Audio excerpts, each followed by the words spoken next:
bien dans son job et on parle de la tech sous l'angle de la place des femmes dans ce secteur, vous le savez, qui recrute, égalité femmes-hommes. Est-ce que c'est un mythe ou est-ce que c'est une réalité? On en parle avec Anne-Laure Amri. Bonjour Anne-Laure. Bonjour. DRH de Préligence. Tout à fait. Vous êtes arrivé dans cette société créée en 2016, en 2020. Tout à fait. Carrière de DRH, vous êtes une spécialiste des DRH et vous êtes venu nous parler à la fois de votre société et peut-être aussi de la difficulté d'intégrer des femmes dans la tech. D'abord, votre société, parce qu'elle a une petite particularité. Oui. C'est une tech une entreprise de la tech et de l'IA qui embauche 100 collaborateurs tous les ans, tous les 6 mois, oui. Tous les ans, 100 Oui. collaborateurs. Combien de collaborateurs là aujourd'hui? On est à 200 collaborateurs. Et donc l'an prochain, vous serez à 300. 300, voire un peu plus, parce qu'on a des perspectives assez ambitieuses. Alors, Préligence créée par des ingénieurs en 2016, et elle est particulière parce que vous êtes une start-up, une scale-up du renseignement. Exactement. En fait, Préligence, on est éditeur de logiciels dans le monde de la défense. Et donc, nous, on donne des solutions d'intelligence artificielle, ce qui nous permet d'être vraiment au cœur de l'innovation, notamment pour nos clients qui sont le ministère des Armées. Vous travaillez donc pour l'État, un ministère régalien Exactement. et au service de notre sécurité, puisque c'est quand même un enjeu majeur. D'abord, sur ce point précis, parce que ça contribue à la marque employeur de Préligence, est-ce que ça attire les candidats et surtout les candidates, puisque c'est le sujet du jour? Oui, bien sûr, ça attire beaucoup, notamment avec les récents événements géopolitiques que l'on connaît depuis quelques mois. On voit que les candidats cherchent une mission, cherchent une ambition. Et comme nous, on a la chance, de par Préligence, d'avoir d'un côté les technologies et d'un côté la défense, on arrive à recruter un nombre assez important de collaborateurs par an. Vous me mettez mal à l'aise parce que moi j'ai dit Préligence et vous dites Préligence. Alors, c'est Préligence ou Préligence, c'est... Moi je m'adapte, c'est votre entreprise. Les candidates, parce qu'il y a un sujet, et assez régulièrement sur ce plateau, on en parle, qu'est-ce qui se passe? Pourquoi vous avez des difficultés? Alors, je ne sais pas si vous, en particulier, votre entreprise, vous en avez, mais il y a des difficultés de recrutement dans la tech parce qu'ils ne trouvent pas de candidates. Qu'est-ce qui se passe? En fait, nous, pour notre cas, c'est qu'on est en face de GAFAM, donc qui ont une grosse puissance de recrutement et des équipes dédiées plus importantes que nous. Et où nous avons aussi une pénurie de développeurs informatiques, mais qui est plutôt une profondeur de marché que tout le monde a comme problématique. Tout le monde se bat sur les mêmes, en fait. Tout le monde se bat sur les mêmes. donc le marché est assez restreint et clairement, c'est la guerre des talents. Guerre des talents. Vous avez réussi à atteindre l'égalité? Vous n'y êtes pas, comme beaucoup d'entreprises de la tech, entre les femmes et les hommes? Non, on n'y est pas complètement, mais on a quand même 20% de femmes dans nos effectifs, qui est quand même relativement correct par rapport aux standards de la tech. Mais nous, on a vraiment une volonté d'aller vraiment plus loin. Et d'ailleurs, l'équité, c'est une culture hyper importante chez nous et un pilier très important de notre politique RH. Alors, vous avez signé le pacte parité de la French Tech. Tout à fait. Juste pour nous éclairer, ceux qui ne sont pas dans la tech, ça dit quoi? Ça vous oblige à quoi? En fait, il y a 5 engagements qui sont assez précis et on nous dit, bon voilà, ça serait bien que vous atteigniez ces 5 engagements pour qu'on soit conforme par rapport au pacte. Donc, il y a par exemple un seuil minimal d'avoir des femmes dans les équipes dirigeantes. Ça veut dire ouvrir un maximum les fiches de poste à des hommes et à des femmes. Voilà, vous avez d'autres engagements également qui sont un peu plus précis et qui sont nécessaires également pour qu'on puisse aller plus loin sur l'équité dans le milieu de la tech.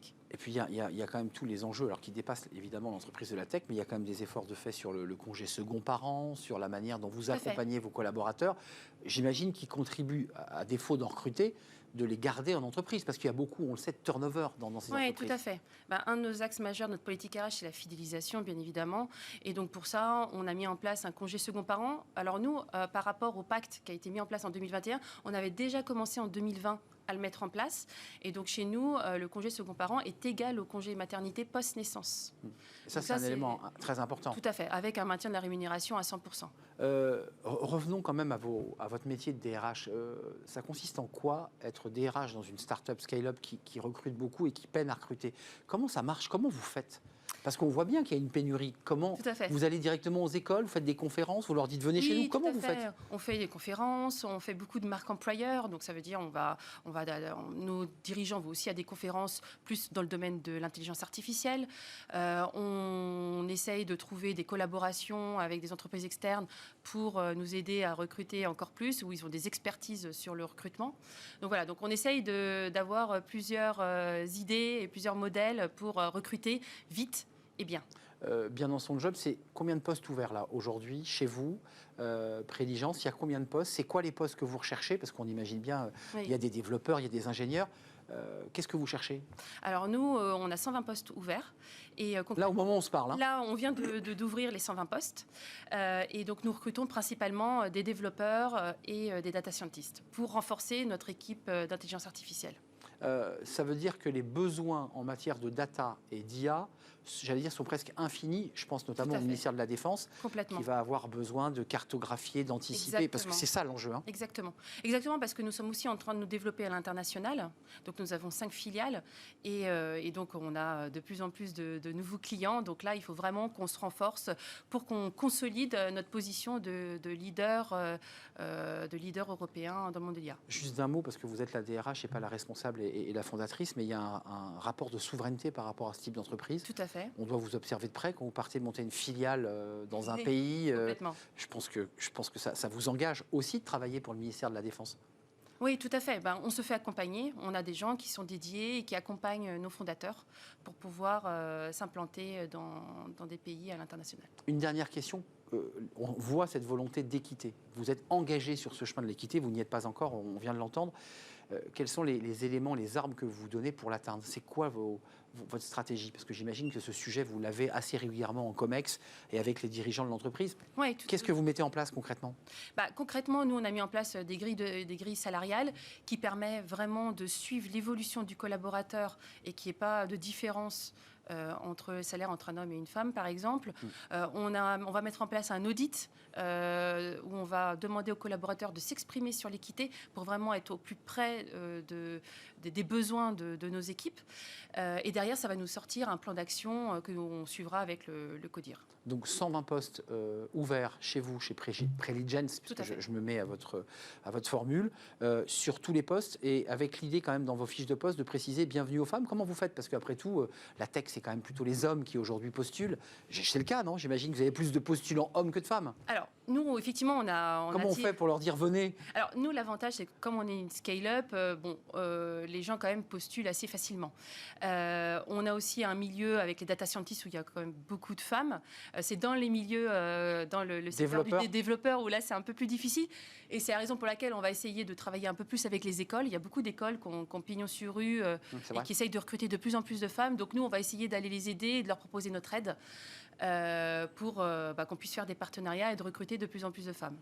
Une entreprise qui travaille pour le renseignement et donc qui travaille pour notre sécurité, parce que c'est important aussi, je me dis que c'est un argument.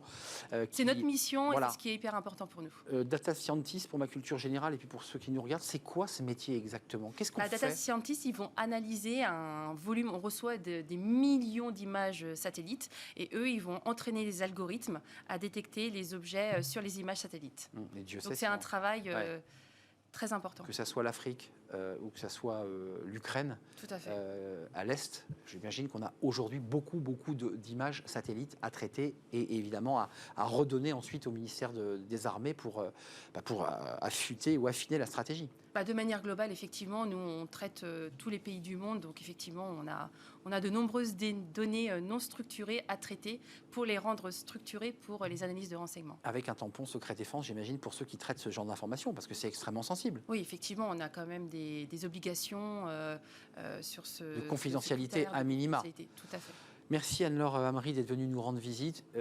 Préligence, entreprise, vous l'avez compris, start-up, scale-up, qui travaille dans le domaine du renseignement et en direct avec le ministère des Armées. C'est évidemment, ça donne du sens. C'est finalement notre souveraineté nationale qui est en jeu à travers vous. Merci de nous avoir rendu visite avec 120 postes à pourvoir. Merci. On fait une petite pause. Chez Préligence, ils en font aussi des petites pauses café. Oui, évidemment. C'est la pause café avec Caroline Ricross.